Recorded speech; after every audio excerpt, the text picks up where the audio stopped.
Andy, I know you've never been happier than when you're sitting by a warm fire, snuggled up in a flannel and basking in the glow of an old-school budget spreadsheet. It is a special day I can shut down the world for a little me time. In a world full of applications, why do these antiquated documents and spreadsheets still run the world? And why haven't they been updated in over 50 years?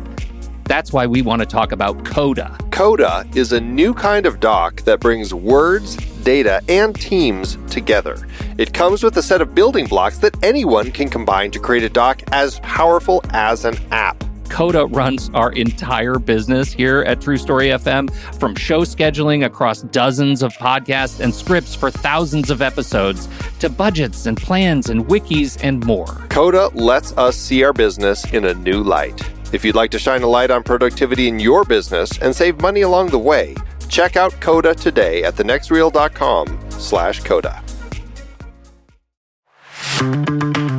It's hard to believe that we've been having in-depth weekly conversations about movies since 2011. So many great conversations over the years about so many great movies.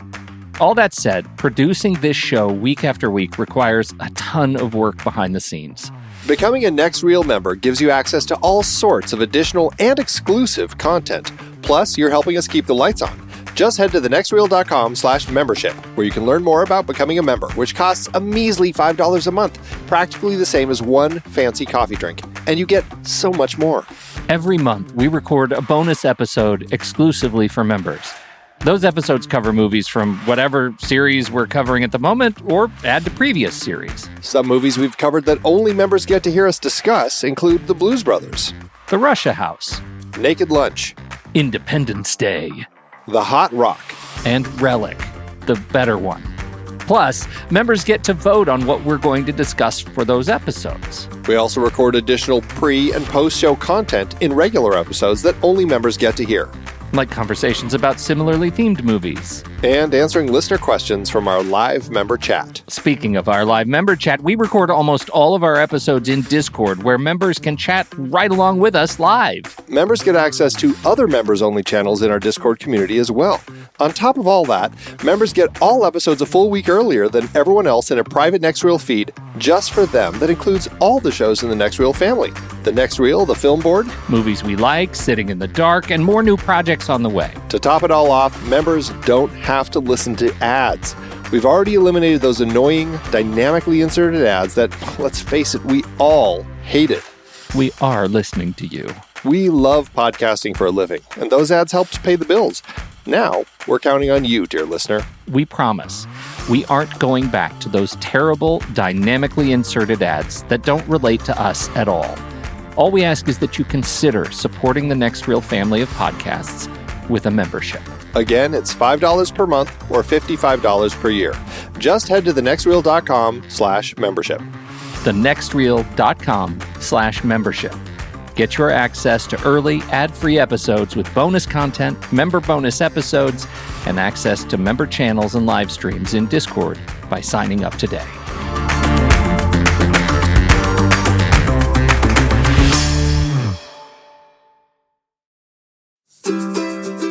Hello! From the Next Reels Film Board, this is Tommy Handsome with an important announcement.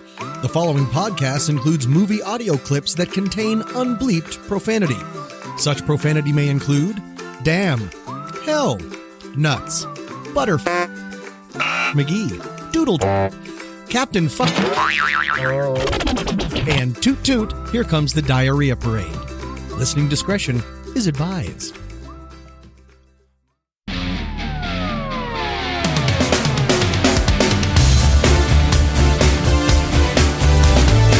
Welcome to Silver Linings, part of the Next Reel family of film podcasts on True Story FM. Have you ever liked or even loved a movie that everyone else just seems to hate? Well, you are not alone, my friend. We look at movies that are often panned by critics and audiences to see if their hate is warranted. Sure, we'll talk about what might be broken, but more important, we talk about what really works in these films, with the hope that we change some minds along the way. Perhaps even yours? So, sit back, relax, and let's take the guilt out of guilty pleasures. This is Silver Linings. Hello, I'm Ray, your eternal optimist. And I'm Ocean. For this episode of Silver Linings, we'll be taking a look at 2001's Swordfish. Who is he? He exists in a world beyond your world. What we only fantasize, he does. He lives a life where nothing is beyond him. He takes what he wants, when he wants. So how do I find him? You don't find him. He finds you. Good job. Senator, we have a problem. Did you know that I can buy nuclear warheads for $40 million each? Hell, I'd buy half a dozen and even get a discount. What do you think is going to happen if he starts tying up loose ends? My employer wants to meet you. He'll pay you just to meet you, Stan. Ever heard of Operation Swordfish? Nope. It's a sweet deal. $9.5 billion. Do you have any idea of how much money that is? We go in over the phone lines, pop the firewall, sit back, wait for the money. So what we need from you, Stanley, is a worm. Marco, let's give him some incentive. Hey, what are you doing? I have been told that the best crackers in the world can do this in 60 minutes. Unfortunately, I need someone who can do it in 60 seconds. You're kidding. Go! 45 seconds. You're gonna get these people killed! 20. Who are you? I'm not what you think I am. More time. Come on, Stan.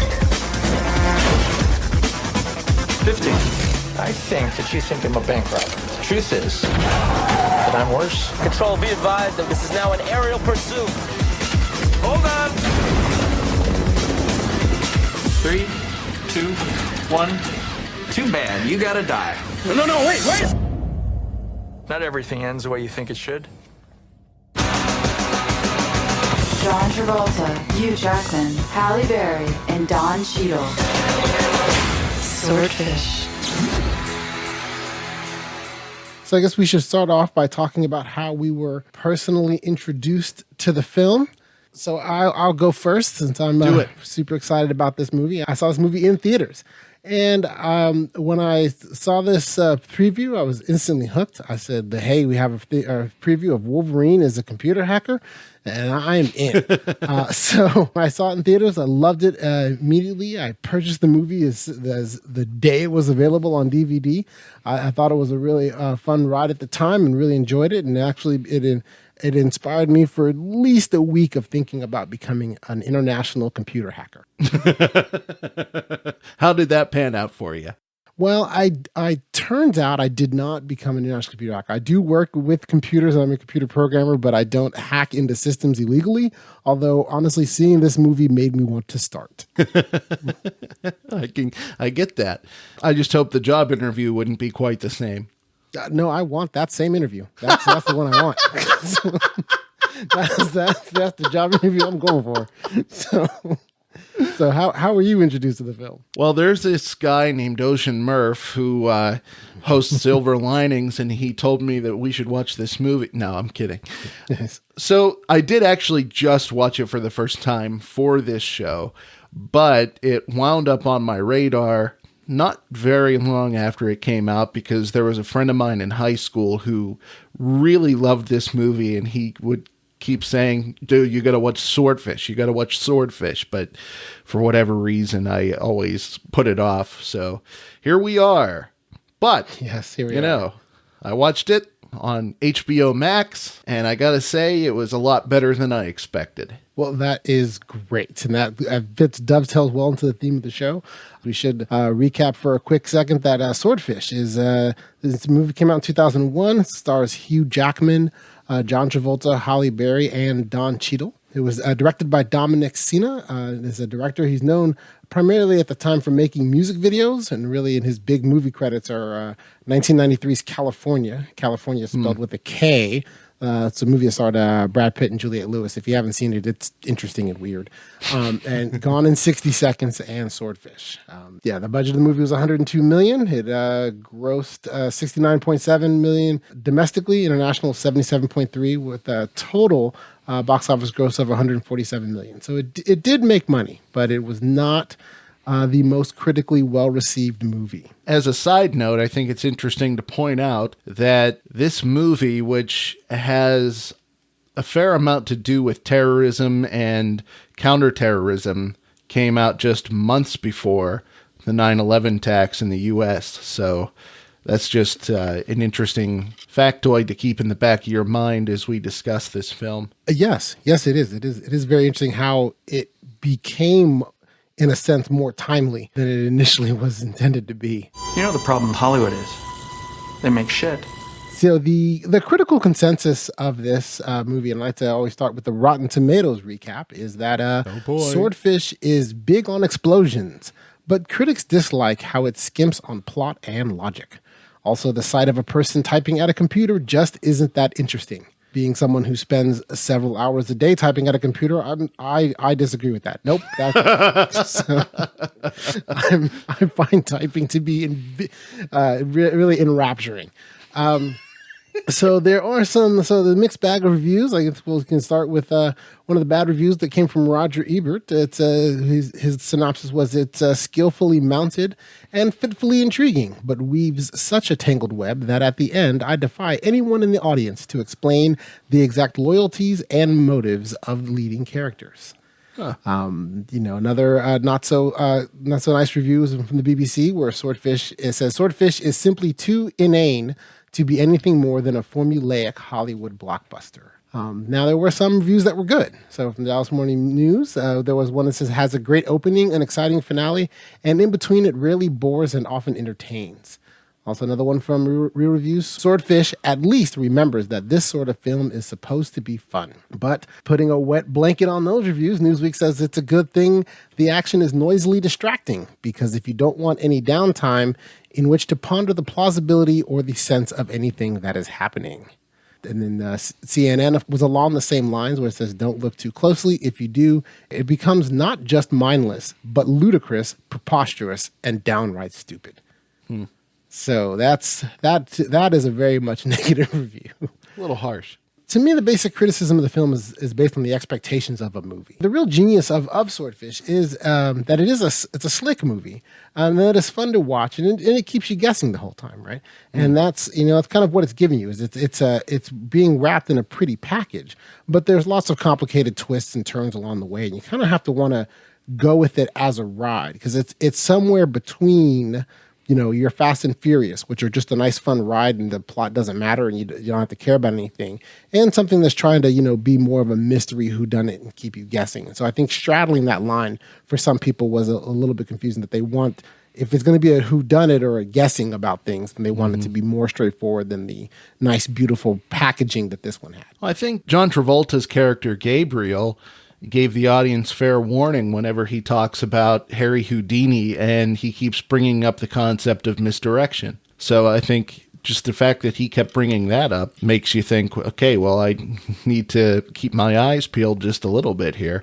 And it's foreshadowing. Right. After hearing you read Roger Ebert's review, I got to say, I disagree with what he said, because after only having seen it once, I'm fairly certain that I could confidently tell you which characters, where their loyalties lie and whatnot. I think that the movie, if you pay attention, I think it's explained well enough. Well, I think we can dive a little bit into that, put the framework around some of these characters, right? Mm-hmm. So, I think overall, the plot is smart enough to have points that you don't know what will happen next, but it's not grounded in so much reality. Sure. You have to suspend some disbelief, right? Right. And that's a hard tightrope. But I think some of the questions you had about different characters, so let's start with John Travolta as Gabriel Shear. Okay. Right. In the movie, you could ask, when you start saying, okay, how would I define what that character is? So is he a patriot protecting us from bad guys? Is he a bad guy? Is he a double agent pretending to be either a patriot or a bad guy? Is he a freelance mercenary? Is he Ginger's lover? Or is he Ginger's target? Right? There are various parts in the movie where all those questions can be asked. And at the end of the movie, you may come out of it, thinking almost any one of those, as far as what his character is. And I can see how that can be, a little bit confusing or different for people, in that this popcorn action movie isn't supposed to make me think about things like this. right? And think about the characters. And so I think that's, to me, that's a lot of where the criticism comes in. And you can run down some of the other characters, and I am ready to, when we get to them, about that you have the same thing where you have multiple possibilities of what their motivations are and who they are in the movie. Yeah, and you know what? I think you hit the nail right on the head in calling it a popcorn movie, because that's exactly what I was thinking as I was watching it. This is terrific entertainment, and a lot of the criticisms seem to be from people who are really thinking just a little bit too much about this movie. And not every movie is meant to be examined with a microscope. Exactly. Some of it is just pure entertainment. And just take it at face value. Let's talk about different parts of the movie. Okay. What we actually thought was good about the movie. How can you justify all this? Right. So I think the first thing to talk about, obviously, is that opening sequence. Yes. Right. The opening sequence really kind of has greatness in two parts. And so, I think both parts really do warrant some discussion. Right. The first opening sequence, right, when Gabriel's speech about movies and the fact that the bad guys in movies will not go all the way to achieve their goals is a critique I often share about movies. Right. The way that scene was shot, where you start in on the tight pan of John Travolta's face and he's talking to, it feels like you. Right. He really looks like he's talking to the audience and saying, hey, here's a problem with modern movies. Right. And that, and as it continues on, his critique of modern movies seems to make a lot of sense. Like, the bad guys don't go far enough. This is why they lose, and that they should do more. Right. He uses Dog Day Afternoon as an example of how they could have gotten away with the crime in Dog Day Afternoon. And then as you pan out and you realize that he is now not only talking to other characters, which you get a little bit of that midway through, but then at the end you realize, oh, he's actually, in a sense, in that same situation. He is dealing with the police. He is Al Pacino's character in Dog Day Afternoon, and he is really discussing what is it he's going to do and what he's willing to do to get away with the crime he's about to commit. Yeah. And something, I really love the way that they set that up. How it starts off with him having that really cool monologue, and it looks like it's just three guys having a conversation in a coffee shop, only to reveal that they are, in fact, in the middle of a hostage negotiation. Yeah. And the reveal there was just really refreshing to me, because it's something that I don't think you really see that often. Obviously there are movies with hostage negotiations and there's been a couple like that, but just a couple, maybe one or two. But just the way that they pulled off that reveal, and then also the huge effect shot whenever they try to rescue one of the hostages, only for the proximity bomb to go off. I think I read that there were like 135 composite shots or something. I don't remember the exact number, but I think to get the 360-degree angle. Right. Yeah. To this date, I read that it is the most complicated special effects shot that Warner Brothers has ever done. And that wouldn't surprise me. The explosion of the hostage, it was visually amazing. And this is 2001. So at the time, nothing was visual like that except The Matrix, right? It immediately made you think of The Matrix, because The Matrix was only a couple years old at that time. But yeah, and not to bury the lead on the hostage explosion. Part of what that was to me is an extension of the speech that John Travolta or Gabriel's giving at the beginning of the movie, right? He's taken over the bank. He has hostages. He's giving them these vests that are basically a bunch of, explosive devices with ball bearings all around them, and then giving them a shock collar like you would a dog, and said, hey, if they move too far away from me, then they'll explode. Right. And that's what we're going to do. And that's how we're going to keep you from trying to take the hostages from us. Right. He's really demonstrating that he's willing to go as far as it takes to get away with this crime. And not only is it visually entertaining and it actually shows his commitment right away, it's showing you all this, and you've now learned all this about the movie, but you still have no idea who anybody is. I'm not even sure if they've even said his name, Gabriel's name at this point. You don't know. You don't know who he is. You don't know what his motivations are. You don't know why we're at a bank. You don't know what he's trying to get at and do. You don't know why he's bringing Hugh Jackman along, because he tells Hugh Jackman, hey, he tells him it's time to go to work. So, and even then, when you think about it, when you see it the first time, when he looks at family and says, hey, you ready to go to work? You think they're together. You don't even know at that point that, you know what, they're not. They met there, and then he brought Stanley into the bank to do what happens much later in the movie. And so I think that it was a great way to set everything up, that you're in the middle of an action and an event has occurred, something that you're really going to remember. And then it then kicks to 2 days early or 3 days early. Exactly. And I think that it's also a terrific setup for that character, Gabriel Shears, even though you don't know his name. Yeah, right. You don't know his name at the time. The character of Gabriel Shears, the type of character that he is one of my favorite types of characters in movies.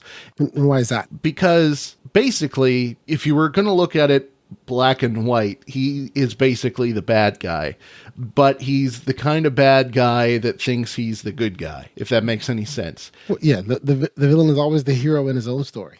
Right. Yes. If you weren't looking at it in black and white, though, if you were looking at it with shades of gray, he's the kind of character who has a very strong belief and is extremely motivated by that belief, and seemingly only by that belief, and will do anything, whatever it takes, even down to taking the lives of the innocent, to ensure that his goals are met in furtherance of his beliefs. Yes, I agree with that. And I think we should also put a pin in that before we jump that far ahead in the movie, because I think there's an argument to be made that he is the good guy, right? Okay. I think you can make that argument as well. But I think that's later on in the movie. We probably should get back to the where we are in the beginning, that we've now flashed back. But we'll press pause. Yeah, exactly. Yeah, we'll press pause on that, because that definitely comes up much later when we get back around to it. So another parts of the movie. So after that opening sequence, the movie then flashes back, and then you're introduced to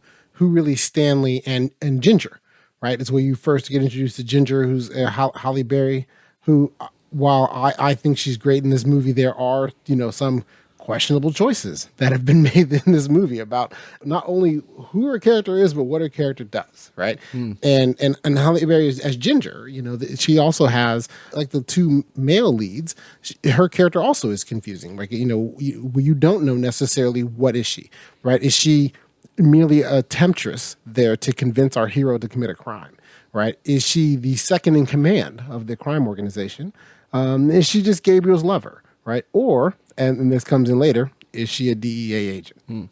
Sure. Right? And so by making her confusing as well, or her motivations muddied as well, I think that is part of what adds to not only some of the criticisms of the movie, but really I think what adds to the movie being good, in that it allows like we said, like a popcorn movie to be entertaining, of where it's going to be a popcorn movie, but make me guess for 5 minutes, right? Let me not know everything that's going on, right? And you know what? I'm a bit surprised that people would complain about the complexity of her character, because this character type seems pretty much par for the course. It's nothing that we haven't seen before. In these types of movies, whether it's a spy movie or it's, political, international intrigue, whatever the case may be, there's almost always this alluring female character with complex motives. We don't know if she's really wanting to help the hero, or if she's really wanting to help the villain, which side she's on. You see it a lot in James Bond movies. You see it a lot in Mission Impossible. So, like I said, I find it surprising that people would really complain about it, especially because I thought that Halle Berry pulled off this role really nicely. And to be perfectly honest, I'm not always the biggest Halle Berry fan. What? I have nothing... hey, I got nothing against Oscar-winning actress right there, and then she did Catwoman. How do you not love her? Okay, let's forget about Catwoman. But other than that, outside of that, she has some really good roles. No, it's nothing against her as an actress. I think that she's a very, very capable actress. It's just that I'm not always enamored with her roles. For instance, I don't want to stray too far from what we're talking about here, but I don't think that she was the right choice to play Storm in X-Men. But then again, I don't think Hugh Jackman was the right choice for Logan, so... Well, I think saying Hugh Jackman was not the right choice for Logan is fighting words, but with Storm, I see your point, but the reality was, at that time with that movie, yes, we are straying off course. Although, let's face it, 2 of the X-Men are in this movie, so we might as well discuss it for a second. Sure. In that, she was the biggest star at the time, right? Yeah. They needed a name star in that movie somewhere. And when you look at the actors that were in the first original X-Men at that time, I mean, Patrick Stewart was still Captain Picard. He hadn't really done much outside of television yet. Right. And, but she was the biggest name movie star, and they needed to have one. And let's face it, if you're going to have Halle Berry play one of the X-Men, Storm is the one. All right. She's not going to be, she's not a convincing Jean Grey. There's going to be problems there. So she had gray hair. Yeah, she did have gray hair. Yeah. She's not going to be Jean Grey. So yeah. And also, and getting back to the characters of this, right? So Yes. After the opening sequence, just to briefly describe the synopsis, because that's 3 days earlier, you see a scene in an airport with another hacker that's coming in, and that's just we'll just skip over that as far as the discussion of why the movie's good. But then you're introduced to the scene of the two where they're at. Where Halle Berry goes to Stanley. Halle Berry plays Ginger. Hugh Jackman plays Stanley. Ginger goes to Stanley's trailer, and Stanley's on top of it, hitting golf balls, driving it off into the field. And so then they go there and they meet, and the introduction is made. And that's the first step of where you don't know necessarily what Ginger's motivations are, or or who she is. But really, the same could be said of Stanley, right? Because 2 minutes ago, where you last saw Stanley is he was with who we assume is the bad guy in the movie, about to hold up a bank, right? And now he's in a robe, he's in a towel. He has a towel wrapped around his waist, and he's hitting golf balls off the top of a trailer, right? And so even throughout this movie, even with his character, right, the complications are, is he an activist hacker with a heart of gold? Is he a criminal hacker who wants to make one more score? Or is he a caring father that's being manipulated into the situation that is more than he can handle, right? So you have, with each of the main three characters, you have these confluence of possible motivations for why they're doing the things they're doing. And the introduction of Stanley, first off in the bank as you think he's part of the crew, and then now with Ginger to come, where you see that, they recruited him. It then makes you wonder, how does he really fit into all this? And what is his real motivation, for what the things are that he's doing? And so I think that kind of that tripod of, that little nice tripod or trinity of ideas there is kind of the foreground for what these characters do throughout, and then how the movie moves forward. Regardless of what his motivations wind up being, I think we can all agree that he's a guy who really needs to clean up his house. Yes, he does. He lives in a trailer with all the stereotypical trappings you think of someone that lives in a trailer in what it looks like to be the middle of an oil refinery. I don't know really what's going on there. So something like that. Something like that. But yeah, cleans the pumps or something. Yes, exactly. Yeah, because Ginger says what his job is, but I didn't even know what it was. So. All right. So then I guess moving on, like the other things that are actually good about the movie, right? So I want to discuss the interview scene, which is, to me, one of the greatest scenes in the movie, right? Like when I would tell people about this movie, I would describe this scene and this scene alone and say, go and watch it. So it's one of the memorable parts of the movie. It very much is. And if you're listening to this and haven't seen Swordfish, stop the podcast now. Go watch it for this scene, because I think we're just going to skip over and say this scene's great. So, but yeah, unless did you want to discuss that scene further? I mean, it is what it is. It's okay. It's a good part of the movie. It is. We'll leave it at that. It's intense. It's the greatest job interview ever. It may not be appropriate to discuss here. Exactly. And it's not, yes. And it helps it earn the R that the movie deserves. All right. So one of the things that I did think about with it is that scene does lead into what I think is the second thing, right? That this movie did well. It created the ability to make hacking visually appealing, which is tough. Okay. Right? Because in real life with hacking, it's mostly just, watching someone type characters on a screen, right? So that is not my idea of visually entertaining, right? There's nothing really to that, right? So the job interview made hacking look more interesting because of, where it added additional elements that made it where 60 seconds of a man typing became suspenseful, right? It became suspenseful. You were kind of like, oh, what's going to happen on the edge of my seat and everything like that. And at the end of the day, that scene is it's just a man typing, right? The second part of it, as far as hacking, the second main hacking sequence is the sequence when Stanley's making his worm work, right? So this is one of those areas where you have to suspend some belief here, right? Because we're sophisticated enough now, for most of us, that we understand that computer programs are just words. They're going to be words on a screen, and then that's it. They're not going to be visually, what this worm looked like. The worm that he was creating would not be visually like Hydra. You're right, a Hydra. It would not be a box with different pieces that connect to it, and then you hit a button that says, "Does this work?" And then the box falls apart if it doesn't, and then it stays together if it does, right? So they were able to come up with an interesting way to make it where it looks visually, what he's doing looks visually appealing. Also, I think Hugh Jackman did a great job of selling the idea of someone who is, he looks like someone who just got through drinking 10 Red Bulls. And then he, and he's playing some electronic music and singing it. And being a programmer myself, I've had many a nights where I've, had pump myself full of caffeine, throw on some electronic music and went to work. Right. So he's doing that. He's getting up, he's getting down, he's dancing around, he's singing with the songs and everything like that. He's typing almost to the beat in some parts of it. And so the movie then communicates out, hey, this is what he does, right? And that's what he does. And you need to communicate that this is his value to the crime, right? To what they're really trying to pull off, which we'll discuss in a second, what the crime actually is. But this is his contribution. He's going to make a worm that goes in our Hydra that can go in and get information and hack into accounts that they want. So that the way he does it and the time it takes to do it, to give that some type of screen time and make it entertaining, to me, was one of the things this movie did a really good job of. Because I've seen several movies with people that are hacking computers, and most of the time that part is boring. Oh, yeah. Right? Sure. Most of the time you're kind of like, I just want to just skip over them. Just how about this? They put their fingers on the keyboard, and then you just cut to and done.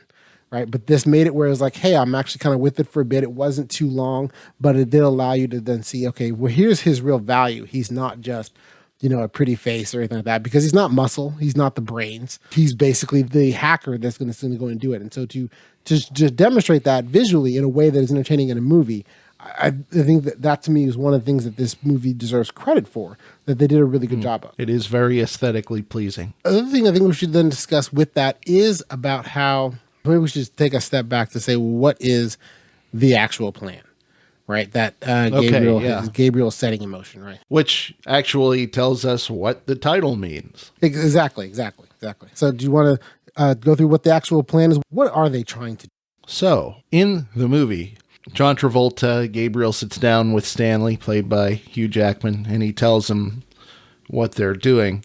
And it seems that back in 1986, the DEA had a dummy corporation, operation codenamed Swordfish, and it was basically a slush fund of some sort that took in so much money. And I think they said it generated about $400 million, which they just let sit around. And so the DEA shut down the dummy corporation, and that $400 million sat there for 15 years, compounding interest, and has now reached a total of $9.5 billion. Cha-ching. Right? So Gabriel, who we find out is the head of some kind of counter-terrorist organization that was originally initiated by J. Edgar Hoover, called Black Cell, makes this plan to steal this $9.5 billion to help finance their war against terror before there was Bush's war on terror. But just before. They were early adopters. Yeah. So that's it in a nutshell. Yes. And that is also part of the interesting combination of how you would feel about Gabriel Scheer. Right. When put in this context, it is kind of like, so wait, his actual job is to protect us from terrorists, and to us being United States citizens from terrorists. And that his job is that if a terrorist were to bomb, like if they bomb a house, then we'll go, blow up a school, or we'll, his thing was to create retribution for those terrorists, like, to punish them in some way if they did anything to get out of line, to protect the American way of life, which is something that, there's a lot of gray there, right? A lot of things you can agree with and disagree with, right? But then it becomes a thing of where it's like, well, he's not now, even though he's really kind of portrayed throughout this movie as the bad guy or the protagonist, his motivation isn't selfish, right? Sure. He may enjoy his work, and just because you enjoy your work doesn't make you evil, right? But it's not that he's saying, I want to get this money for my own personal gain to, live in a beach in Tahiti collecting 4% because he bought stock in Volvo, so from Die Hard. so they bought stock in Volvo, collecting, buy stock in Volvo, collecting 4%. So he's not doing that, right? But he's doing it to then fund his determination to punish other people that he, in his worldview, are worse, and that he views himself as a patriot. And so that's one of those things of where it's that gray area where it's like, okay, well, is he or isn't he, right? If a country attacks the United States and then we go to war, that's one thing that everyone's kind of like, okay, that's just normal, right? But then if someone attacks part of the United States and then he delivers some retribution, is he our representative in that, as our representative of the punishment, or is he a rogue person that's kind of off on his own doing something we don't like, right? So it creates a grayness that I think makes the movie a bit more interesting, of where you find you disagree with him about what he's doing, but not 100%. Well, I think it comes down to the fact that the organization itself is a clandestine one. It's not one that people know about. Right. It was secretly created, according to the movie, but I doubt it's real. Wait, this wasn't a documentary? You know what I mean? But it was created in the movie supposedly by J. Edgar Hoover, who, if you don't know, was the founder and director of the FBI for a very, very long time. And it was a secret organization. That's what clandestine means. It was a secret organization whose aim was, like you said, to basically get back at whatever nation had the cojones to come after mighty America. USA. Right. And I see, this is one of the reasons why I really like this type of character, is because I hate clandestine government organizations. Well, there's a lot of movie with those. A lot of movies that have clandestine government organizations. Yeah. So So then did that make you hate the character of Gabriel Scheer, or the way this was presented, did it make you start to rethink that position? I mean, I'm always going to be biased and not like these characters, but it's kind of like what you said. It's a very gray area, because what he's doing is acting in supposedly in the interest of our country, of the United States. For me, it's the kind of character you love to hate. You know what I mean? Okay. So I hate this character, and I love to hate this kind of character. But like you said, if I was going to be honest and try to be unbiased, it is kind of a gray area. I mean, he does only have intentions of striking if first struck. You know what I mean? Yes. Right. He talks about how if any terrorists come and strike against us, then they're not going to know what hit them, basically. And so, I mean, it's really tough. For me, it's really tough. I get what you're saying with that, and I think that it's tough when you start to objectively categorize them. But I think that for me, I agree so much with the critique that Gabriel gives at the beginning of this movie. I found that I loved Gabriel because he clearly is willing to do whatever it takes, right? Mm-hmm. That in order to stop Gabriel, you have to be better than him. Right. One of the things that I hate about one of the things I hate about a lot of movies is, a good action movie, or just any time we have a real protagonist-antagonist situation, which is most movies, but is that the bad guy loses more than he is beaten. Right. Like the bad guy will do a thing that makes no sense. Right. And that by doing that thing that makes no sense, that then creates the environment of where he then ultimately loses, right? Regularly you have like the trope of the bad guy's committed a crime. He is searching for the witness of that said crime, that is the only one that could tie him to it. He captures the witness, and then for some reason that is inexplicable, does not kill the witness, right? Hangs on to him, hence motivating our hero to save the witness and stop the bad guy. Where if he just kills the witness and moves on, he can disappear into the sunset victorious, right? So that's a trope that you see very common in many movies. And in this situation, in this movie, Gabriel's very much like, no, I'm going to go the full distance, right? I will blow up the hostages if they get straight too far. I will do whatever it takes to succeed because I want to preserve the American way of life. And I think that actually is a good segue to discuss one of the other things that is good about the movie, and that's the bus scene. Right. Okay. So jumping to, we're going to jump back to now that, Stanley's created the worm. They're now at the bank. Gabriel has delivered his monologue, which is brilliant. And then the hostage is blown up. At this point, Gabriel is consistently asking for a plane on a runway. And what he then does is he has a bus at the bank where he loads up all the hostages. They then, hack into the system to get their money. And he's loading up the hostages to then get away. Right. And so the scene with the bus is then that they all hop on the bus and then they're driving off. And so the whole time they are supposed to be going to the airport to get on a plane to then go away that the police are then giving him.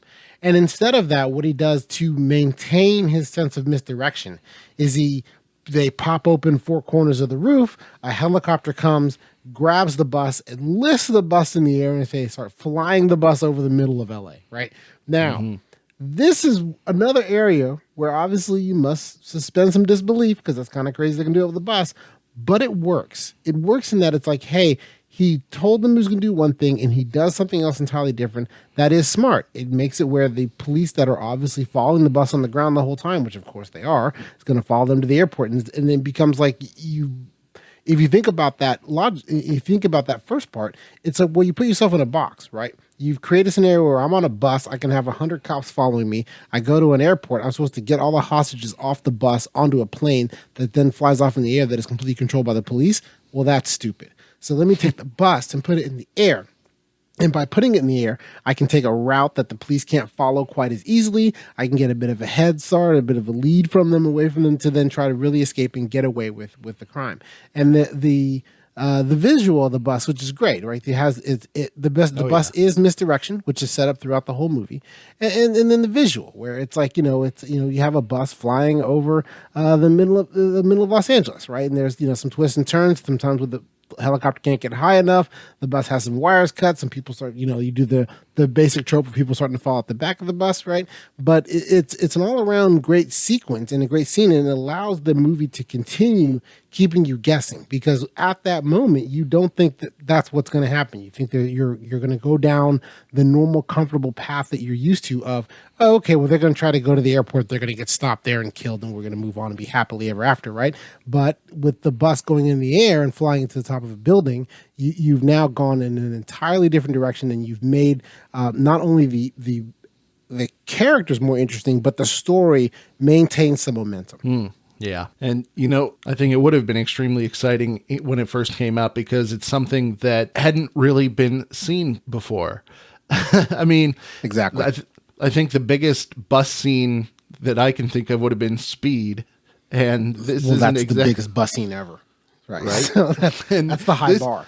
And so, you think, oh, a bus. Okay, well, and then all of a sudden it's picked up by a helicopter, and then it crashes into a building. And this was a crazy, crazy action sequence. And you really have to hand it to the stunt team and the VFX department. Well, they did do this practically. That's what I was trying to say. Because it was mostly practical effects. Yeah. You got to hand it to the stunt team and the VFX department, even though this was mostly a practical sequence, but it was just so well done and so new and so fresh. And even seeing it 20 years down the road, it was really exciting to watch. Yeah, because even 20 years down the road, I've not seen anything quite like this. I mean, it was really interesting to go from a bus on the road to a bus being picked up by a helicopter being flown in the air, landing the bus very sloppily, I might add, on top of a building. Sloppy. And then them getting into another black helicopter, and then finally Stanley shoots it down with a rocket launcher or a grenade launcher, whatever it was. Just a very intense and exciting action sequence. Yes, and also part of that was that it showed how Gabriel wasn't completely evil, right? Because, for example, one of the things they did is when they had all the hostages connected to the shot collar, which meant that if the triggering device went too far away from them, then they would explode. Well, he has the options of when at this point you believe he's getting into the black helicopter to then fly away, right? And so he has the option of just doing that, right? Forget the hostages, just go. When they fly away, the hostages will blow up and that creates another diversion for them. But they deactivate all of the shot collars, right? They actually take a second to do that before they escape because they're like, our intent was only to achieve our goals. We're not just monsters killing indiscriminately, right? We kill only with a purpose. You know, that's kind of how they're killing. They're only killing with a purpose, but they didn't do it indiscriminately. And so then that to me adds to not only, I mean, yes, it's the ending part of a great scene of where the movie really goes in a direction different than you expect, but also it shows that demonstration of humanity makes it where it's like, you know, he's, you know, it's one of the things of where you're like, well, is Gabriel evil or is he just misunderstood? Well, I don't want to open up another can of worms, but one thing I'm going to say is... No, open the can of worms. Okay, I'm going to open this can of worms. Is he really good if he is willing to kill the innocent to achieve his ends? Because I would ask, if you're willing to take a life to save others, you know, because I think he poses the question, would you take an innocent life to save hundreds or thousands of others? Right, to save the American way of life. How many lives? 1 life, 100 lives, 10 lives? Yes. So if you're going to take a life, why would you take someone else's life? Why wouldn't you take your own, sacrifice yourself? Well, in this case, that wouldn't give him, you know, maintain his goal. If he dies, then he's not able to then continue to move on to then... and trust the plan to someone else. Well, the thing is there someone else? He's still got Ginger? It's a clandestine agency. That means there's not a lot of backup, right? You know, so to me, it is very much like he has to... His character's motivation is going to be very much to move forward and go on, right? But while he is fine taking life, he is not doing it indiscriminately or without reason. Even if you circle back around, even if you circle back around to the hostage that dies at the beginning, which is, you know, an amazing scene, right? Gabriel doesn't kill her. Gabriel tells them, "This is what will happen if you take her from us." And they are not, the police are not organized enough to communicate that out, to tell the cops, leave her back, right? Even when she is trying to get back, they're pulling her against her own will out and everything and do that. And those ramifications of that. It's like Gabriel just set up the situation and said, if you do this, this is what will happen. But he didn't actually kill that person. Now, don't get me wrong. Gabriel killed a lot of other people in this movie, but he didn't actually kill her. Fair enough. So there any other sequences that pop in your mind about things, other things, those main ones I want to touch on? Is there anything else that pops in your mind you want to discuss that are about the movie, about what's actually good about it? Yeah, you know what? There is one other scene that I do want to talk about just because I think it's crazy. I can't say whether it's good or bad, but I want to hear what you think about this scene. So there's a part where Stanley picks up his daughter and takes her home. And then after his daughter gets out of the car and goes in the house, he realizes that Don Cheadle, who is the FBI agent that arrested him, is following him. And he sees, you know, these FBI agents in the car behind him, and he ends up running.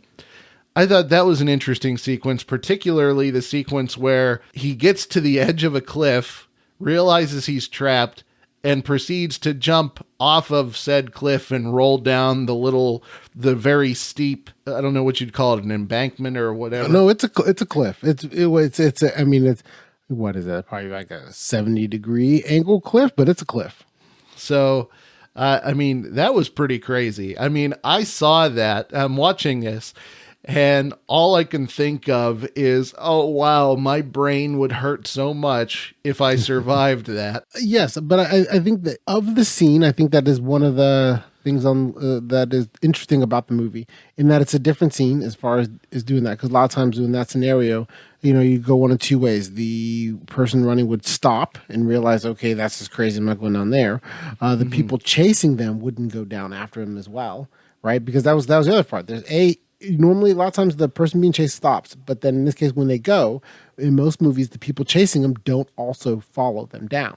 And this movie then said, nope, we're going to have it where not only does Stanley go to try to get away, but then Don Cheadle's character, whose name is escaping me right now, is also going to chase him down the cliff, right? So it creates that, right? And by doing that, it makes it where really a nondescript foot chase becomes a bit more interesting, because you've introduced this element of danger effectively in it by going down the cliff. So it is another sequence of where I think that it's another sequence in this movie, and kind of a little gem of something where it's like, hey, this movie is doing a lot of the things. It's taking a lot of the tropes you've seen in other movies and doing some of those tropes really, but in a different way. Right, Sure. Just something that's a little bit entertaining. Yep, I liked it. And another example of why the stunt team in this movie needs to be praised. Yes. No, that was definitely a lot of stuntmen doing that. So that was that wasn't crazy. Hugh Jackman doing that. Right, exactly. Yeah, they didn't CGI that. Some stuntmen ran down that hill, and that was, or fell down that hill, depending upon which part of it the sequence you're talking about. It was. Yeah. One last thing that I think that we do need to address is our twist ending. Absolutely. Okay, so we talked about the bus sequence, and they land the bus on top of the building. Gabriel gets into another helicopter, and they attempt to take off and make their getaway. But Stanley grabs one of the grenade launchers that was on the bus and shoots the helicopter with it, and it explodes. And you would think everybody that was in it would be dead. And so cut to a scene where they're in the morgue and they have the body of Gabriel, seemingly, and they bring in Stanley to verify the identity, and he's like, yeah, that's him. And then Stanley has a little bit of a flashback where he remembers this scene where he sees the dead body of Gabriel in the wine cellar, yes, only to come across Gabriel like 2 seconds later. So we know that there was like a Gabriel dummy or life model decoy or whatever you want to call it. And he realizes that this has to be the fake Gabriel. And I think what really cemented that was the fact that Stanley is told that they have found no record of a DEA agent named Ginger Knowles. And so he starts to piece these pieces of information together. But the Gabriel was the real Gabriel Shear. The dead body in the cellar, and the dead body that you see at the end, that's Gabriel Shear. John Travolta's character isn't actually Gabriel Shear. He's someone else. And that, to me, was part of the brilliance of it, is that he's, which he says when he talks to the senator, how he says he changed identity so much he doesn't even know his own name anymore. He's not Gabriel Shear. Right. So he became surgically altered to look like Gabriel Shear, but the dead body was Gabriel Shear. Ladies and gentlemen, if you are listening to this podcast, you have now heard me make the biggest ass of myself that I have ever made. No, that's not at all. Not at all. Why do you? I feel so dumb, man. No. I watched that and I thought, honestly, I thought that was like some kind of dummy or something. And he planted that in the helicopter or something, or got away from the helicopter, and yeah. Oh, okay. Yeah, I don't know. To be fair, I had the benefit of having seen this movie. I don't think 10 times is an exaggeration. So having seen it that many times, but that's who that was, is that he was the actual Gabriel. I am a dummy. And that was the part of the genius of the plan, right? Because he changes himself so much to look like whoever it is that they've then captured and killed, which is, and it's interesting at the end where he looks like Bill Clinton with the gray hair and clean shaven. So he's like, It's like his character from Primary Colors. Is that the movie where he was basically playing Bill Clinton, but it wasn't Bill Clinton? So he looks like that at the end, where John Travolta looks like that at the end. But yeah, it's but yeah, no, to me, it was part of the other genius and outsmarting of everything of it, and also to potentially, while it may not have been intentional, it might have been part of the nod of where Gabriel Shearer wanted him to know. Wanted Stanley to know what had happened. Because had Stanley not seen that body earlier in the movie, I don't think he would have pieced it together. Mm-hmm. But once he saw it, because he saw the corpse earlier, when he saw it at the end, it then triggered that reaction to him. We started to understand, he gave his flashback of where he then remembered he saw some people walking down the stairs. Okay.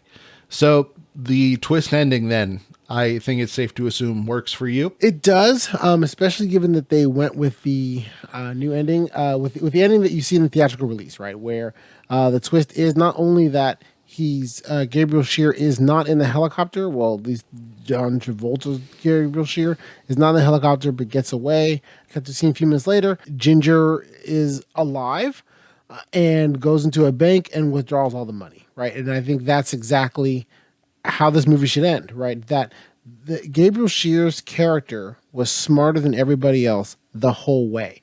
When you think about, even at a high level, all the manipulation he had to do, not only to get all the setup and everything into getting to the bank and going physically there and getting the money out, right? But beyond that, not only does that, has the forethought of thinking about the helicopter to take the bus to take it to the top of the building. He has the black helicopter waiting there, which you would think logically is his escape route, but it's not. What it is it's his way to he's manipulated Stanley enough that he knows that he's going to see the rocket launchers in the bus and then blow the helicopter out of the sky.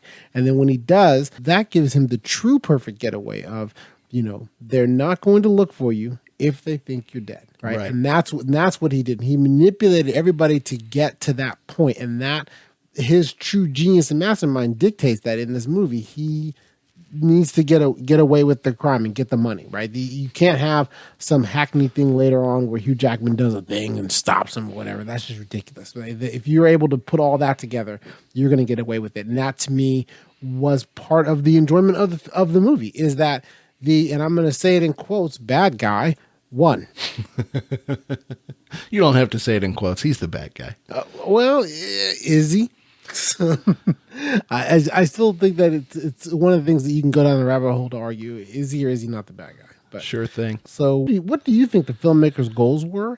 And did they achieve them? I think that the director, Dominic Sena, was aiming to make an action movie the likes of which had not been seen up to that time. And I say that because in some of the behind-the-scenes features and in some of the interviews that I did manage to watch, he was trying to get across his intention to do things that were fresh and things that were new and exciting. And in all honesty, though, I think that's something that any filmmaker would aspire to do with their film. You would hope. That's really all I have as far as filmmakers' intentions. And that being said, I think that he and the rest of the crew did that very well. Yeah, I agree. I think that their goal was really to make a movie that will keep the audience guessing, and at the same time, make a movie that was stylish and fun to watch, right? And a lot of times in movies, I think you get one or the other, but very rarely, and this to me is that special case where you get both. And even though for some people and some critics you will find that people had a hard time with that tightrope, I think that if you definitely give this another watch and take a look at it again, even if you didn't like it the first time around, that if you see that, hey, it's a fun ride, but not a fun, boring ride, that you'll see that's a very enjoyable movie, and that they really did achieve that goal of making a fun popcorn movie, with some twists and turns where you're not going to know right off what's going on. Right. Well, I guess that brings us to our rankings and reviews. No, don't do this! So when it came down to your flick chart ranking, how did this movie fare?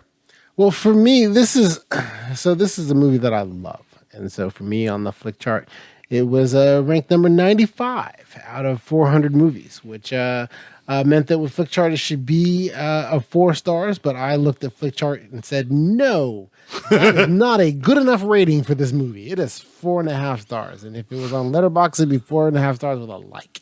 And from the percentage sense, it was a 76% movie. And so I think that's really about right. It's one of the movies that I like a lot. I'm an unashamed fan of this movie. It is not, it's not the greatest movie I've ever seen in my life, but at the same time, it's really up there for me. I really enjoy the movie. I enjoy it on rewatch, right? I think this movie has the rewatch capabilities really. Two things that a lot of movies, it has 2 things in it that most movies don't have. One, when you rewatch it, it still has the same fun bubblegum popcorn action sequences. You still get that every single time, which are always fun to watch. If you watch any Fast and Furious movie, you know that the only reason you watch it is because it's fun to see the scenes. But the other thing it gives you is that the plot is complicated enough that when you watch it again, you can find that you can find new things you didn't necessarily catch the first time around watching the movie the second time, right? And so it makes it preeminently rewatchable. And that's one of the other reasons why I unabashedly love this movie. And how did it fare in your rank? Well, this was actually my 1,400th film to log on Flickchart. Woohoo! Congratulations.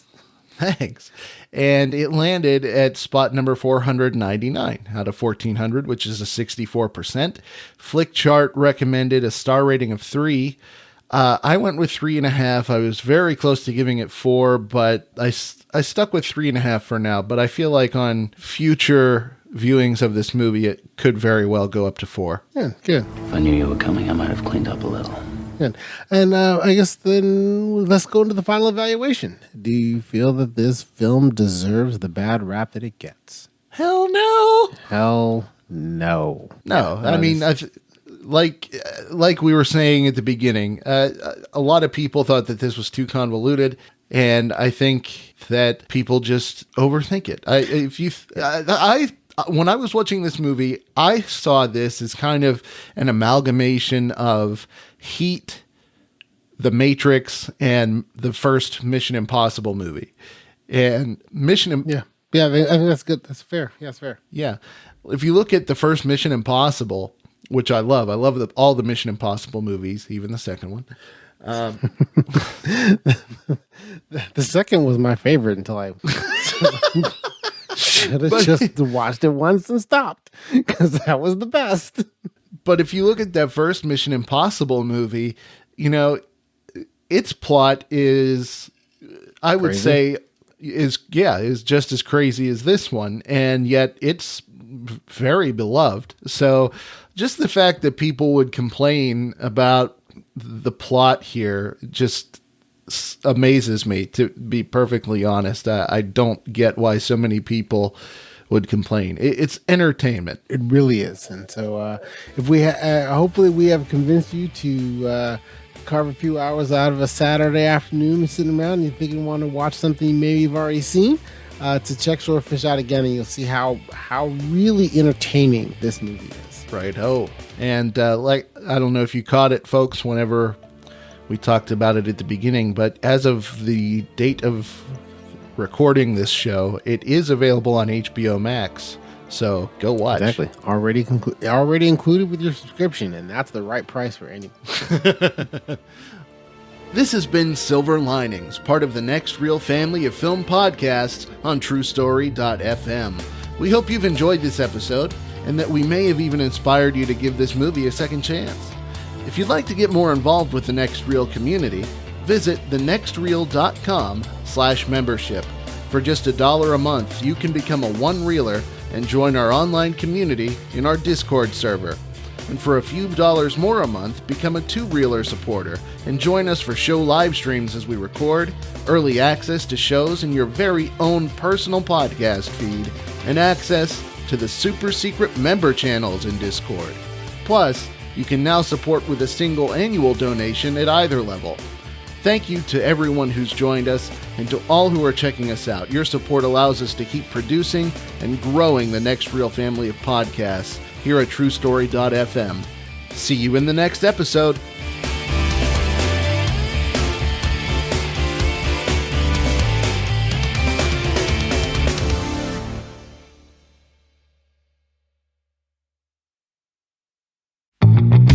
I love the conversations that so many of our hosts have had on their shows.